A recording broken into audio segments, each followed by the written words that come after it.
Siklus daur biogeokimia karbon. Daur biogeokimia berasal dari kata biologi, geografi, dan kimia, yang artinya adalah peredaran unsur-unsur kimia dari lingkungan ke komponen biotik dan kembali lagi ke lingkungan. Proses ini terjadi secara berulang-ulang dan tidak terbatas. Daur biogeokimia berfungsi untuk menjaga kelangsungan hidup di bumi, sebab materi hasil dari daur biogeokimia ini dapat digunakan oleh semua komponen yang ada di bumi, baik biotik maupun abiotik. Siklus daur karbon di atmosfer kurang lebih terdapat 0,03% senyawa karbon anorganik, yaitu karbon dioksida, yang berasal dari respirasi makhluk hidup, aktivitas industri, erupsi gunung, hutan-hutan terbakar, dan lain-lain. Senyawa karbon anorganik baik di darat maupun di air akan diserap dan diubah oleh produsen menjadi senyawa karbon organik melalui proses fotosintesis, disertai penyimpanan energi yang menghasilkan bahan organik berupa karbohidrat, yang sebagiannya akan digunakan untuk aktivitas fisiologi tumbuhan itu sendiri, dan sebagiannya lagi ditransfer ke konsumen, yaitu hewan dan manusia melalui rantai makanan, sehingga senyawa karbon organik tersebut berpindah dari produsen ke konsumen. Respirasi yang dilakukan oleh makhluk hidup akan membebaskan senyawa karbon kembali ke atmosfer, yang nantinya akan diserap kembali oleh produsen. Produsen juga mengeluarkan karbon dioksida saat berinspirasi. Bila makhluk hidup baik produsen atau konsumen mati, bahan organik di dalam tubuhnya akan diurai oleh dekomposer, yang akan membebaskan senyawa karbon kembali ke atmosfer atau ke dalam air, yang nantinya akan diserap kembali oleh produsen. Namun, sebagian senyawa karbon organik di dalam tubuh organisme ada yang membutuhkan waktu yang cukup lama untuk diuraikan. Bila tubuh organisme tersebut tertunggu dalam waktu yang cukup lama, maka nantinya akan berubah menjadi batu kapur, arang, atau minyak bumi. Inilah yang sering kita sebut bahan bakar fosil, yang nantinya akan digunakan untuk kebutuhan industri, yang dimana pembakarannya akan membebaskan senyawa karbon kembali ke atmosfer dan nantinya akan diserap kembali oleh produsen. Di dalam air, karbon dioksida terlarut akan bereaksi dengan air membentuk asam karbonat. Asam karbonat kemudian bereaksi dengan batu kapur yang jumlahnya sangat melimpah di perairan, terutama di lautan, untuk membentuk ion-ion bikarbonat dan karbonat. Ion bikarbonat merupakan sumber karbon dioksida bagi organisme perairan. Organisme moluska bercangkang membuat bahan cangkangnya dengan memanfaat kalsium dan karbon dioksida yang terlarut di dalam air.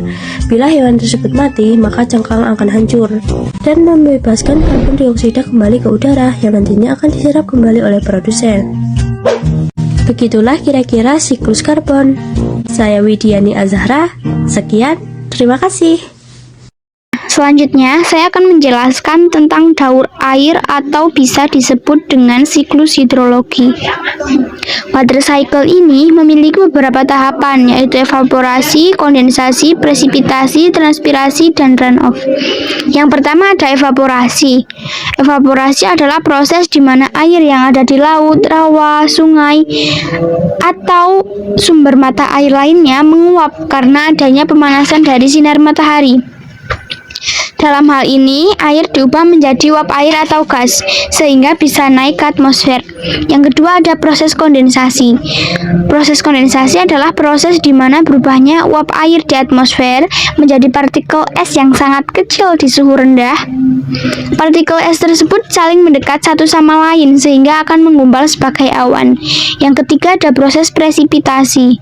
Proses presipitasi adalah proses ketika terlalu banyak air yang terkondensasi, maka tetesan air di awan akan menjadi besar dan berat untuk menahan di udara, sehingga jatuh sebagai hujan, salju, atau hujan es.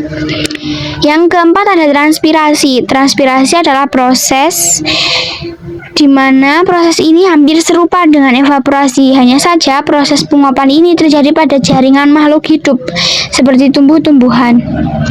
Yang terakhir ada runoff. Runoff atau bisa disebut dengan aliran permukaan adalah salah satu bagian dari air hujan yang mengalir tipis di atas permukaan tanah. Air tersebut mengalir ke tempat yang lebih rendah dan kemudian bermuara ke sungai atau danau atau waduk bahkan laut.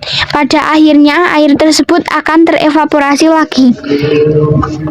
Yang terakhir ada groundwater. Groundwater itu adalah air tanah. Jadi groundwater itu bisa disebut dengan air hujan yang meresap ke tanah, lalu di dalam tanah itu ada sejenis kayak aliran. Jadi air yang terserap di situ akan mengalir ke sungai, rawa, danau, bahkan laut. Di sini saya akan menjelaskan tentang daur sulfur. Daur sulfur atau belerang itu biasanya didapatkan dari gunung berapi. Nah, letusannya ini akan menuju ke atmosfer. Selain dari aktivitas gunung berapi, dia dihasilkan dari aktivitas industri, biasanya dari pabrik, dari aktivitas manusia, atau biasanya dari sisa pembakaran kendaraan atau asap-asap kendaraan. Itu akan menuju ke atmosfer. Di sini terdapat gas apa saja? Ada H2S, SO2, SO4, CH3S, CH3. Kemudian gas-gas tersebut akan bercampur dengan air atau bercampur dengan awan. Kemudian hujan asam. Hujan asam ini sangat berbahaya untuk makhluk hidup. Apabila terkena besi akan menimbulkan korosi. Apabila mengenai tumbuhan, daunnya akan berwarna kekuningan. Hujan tersebut kemudian diserap oleh tanah, kemudian diserap oleh akar, dan tumbuhannya akan diperoleh sulfur. Sulfur ini penting untuk membentuk protein. Kemudian tumbuhan akan dimakan oleh herbivora dan dimakan oleh karnivora dan seterusnya. Sulfur ini akan ditransfer energinya melalui proses rantai makanan. Ketika hewan dan tumbuhan mati, akan dikomposisi oleh dekomposer, yaitu bakteri yang berada di dalam tanah. Kemudian akan diuraikan. Proses H2 yang telah terjadi tidak akan bisa diserap oleh tumbuhan, makanya harus diuraikan terlebih dahulu agar tidak berbahaya. Proses penguraian sulfur ada dua, yaitu secara anaerob dan aerob. Aerob yaitu membutuhkan oksigen, sedangkan anaerob tidak membutuhkan oksigen.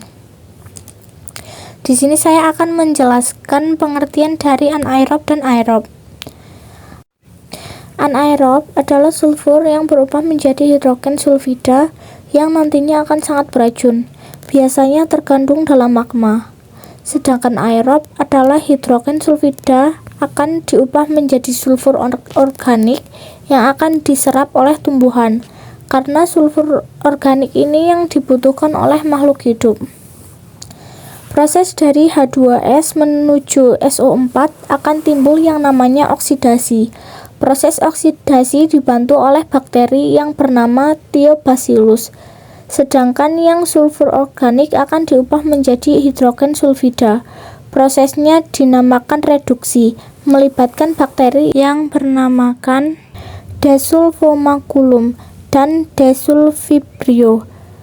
Dari proses penguraian akan terbentuk fosil. Fosil digunakan menjadi bahan bakar industri. Di sini saya akan menjelaskan tentang siklus fosfor. Proses siklus fosfor diawali dengan pelapukan batuan yang disebabkan faktor cuaca seperti erosi dan hujan. Kemudian fosfor ini akan diserap oleh tanaman, tetapi tidak dapat langsung dimanfaatkan oleh hewan sehingga agar hewan mendapatkan nutrisi fosfor, maka harus melalui rantai makanan. Tumbuhan mendapatkan kebutuhan fosfor dengan cara menyerap fosfat anorganik dari dalam tanah.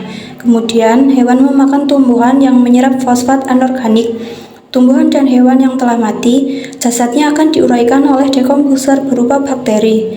Bakteri ini mampu menguraikan fosfat organik pada tumbuhan dan hewan menjadi fosfat anorganik.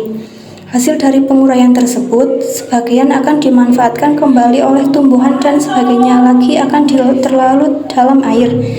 Fosfat yang di dalam air akan diserap oleh tumbuhan air lainnya, dan ikan-ikan mendapatkan fosfat melalui rantai makanan. Kemudian, dekomposer akan menguraikan makhluk yang mati, serta hasil agresinya menjadi fosfat organik. Kemudian, fosfat yang terlarut dalam air akan membentuk endapan atau sedimen berupa batuan. Kemudian, hasil endapan ini akan dikembalikan ke daratan dengan proses pengangkatan geologis. Siklus ini terjadi selama terus-menerus. Siklus ini diawali oleh jatuhnya nitrogen bersama air, kemudian menyerap ke dalam tanah. Dan ketika nitrogen berada di tanah, dia tidak dapat diambil langsung oleh tumbuhan. Namun ada beberapa tumbuhan yang dapat menyerapnya, yakni tumbuhan yang bersimbiosis dengan bakteri Rhizobia atau tumbuhan yang memiliki bintil akar. Nitrogen yang tidak diserap oleh tumbuhan yang memiliki akar berbintil ini kemudian akan dirubah menjadi amoniak oleh bakteri Rhizobia. Proses ini disebut dengan aksesi nitrogen. Setelah proses aksesi nitrogen yang telah menjadi amonium, kemudian akan diubah oleh bakteri Nitrosomonas menjadi nitrit dan kemudian diubah kembali menjadi nitrat. Nitrat ini merupakan unsur yang dapat digunakan oleh semua tumbuhan, kemudian tumbuhan ini akan menyerap nitrat tersebut untuk melakukan fotosintesis dengan proses yang disebut dengan asimilasi. Jika ada tumbuhan yang telah menyerap nitrat ini, kemudian mati atau beberapa hewan yang memakan tumbuhan tersebut mati, yang kemudian menjadi bangkai, maka bangkai tersebut akan diurai oleh dekomposer baik fungi maupun bakteri.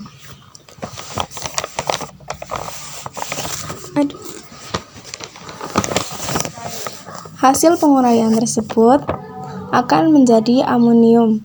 Proses ini disebut amonifikasi, sehingga akan kembali diubah menjadi nitrat dan nitrit melalui proses nitrifikasi.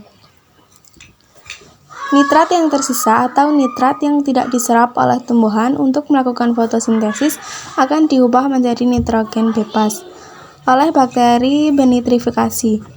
Nitrogen bebas tersebut yang berada di atmosfer akan kembali melakukan siklus akan didaur ulang secara terus-menerus.